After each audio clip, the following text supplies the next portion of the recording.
can you talk a little bit about kind of where you started in softball and then kind of guide me to maybe your first national championship and then kind of how the Firecrackers have evolved after that? Well, it all starts with Gary Warden. He's the one that created the Firecrackers. You had mentioned earlier about me, something about me in the program, but I always say I took over the program. I worked for Gary coming in, I believe it was late 1991. I played overseas for a year and came back, and we had a little shortstop named Robin Walker that she was a private student of mine. I had only had one softball student, but didn't really know what travel ball was. And I met Gary. I started working with some players off to the side and had about 6 students. The original cruiser coach, Vicki Smith, I worked for him and that cruiser program. So again, that my history, I don't know if you remember in our championship game with your dad a couple of years ago, I just told him, we have to mention Mickey. We have to mention Mickey Mm-hmm. Smith, the origin of the cruisers. So Gary brought me in the early 90s, player development. I can say proudly now that he knew everything I didn't know because he wouldn't let me do anything off the field. It was all about just teaching how to play the game, admin, managing. Oh man, Chez, no way was I even close to qualified for that stuff.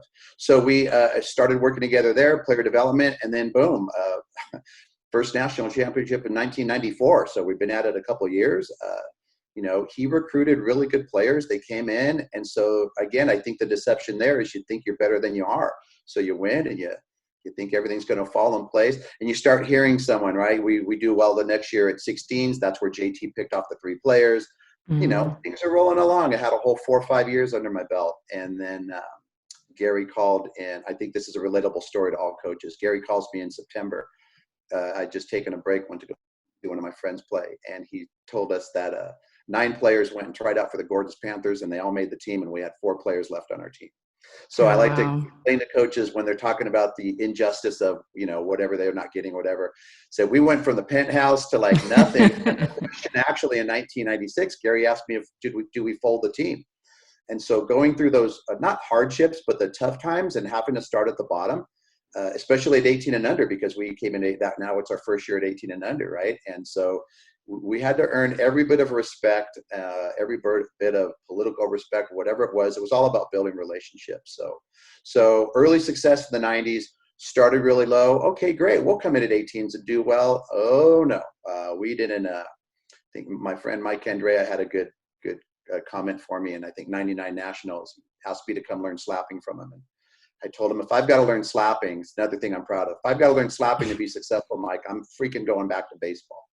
And I said that to Mike Andrea, and so he didn't say anything to me. And then, okay, I asked him, why do I need to learn slapping? And he looked at me and he said, hey, if all you're going for is 25th place, then you don't need to learn anything else, right? And so he just shot me right in the head. And so again, what I'm describing is that learning curve, right? You're confident, you believe in yourself, but there's a lot you don't know, right? There's a guy, Gary Hanning, whips the crap out of you, all this stuff. And so you go through that learning curve. But then in 2002/3, I took over the program. Gary had retired. Both his daughters had moved on. And so Megan Willis was part of the first team, my first coaching experience. Like I say, cut my coaching teeth with her team, fortunately or unfortunately for her. And that was the beginning of just change. I think kind of our playing operations.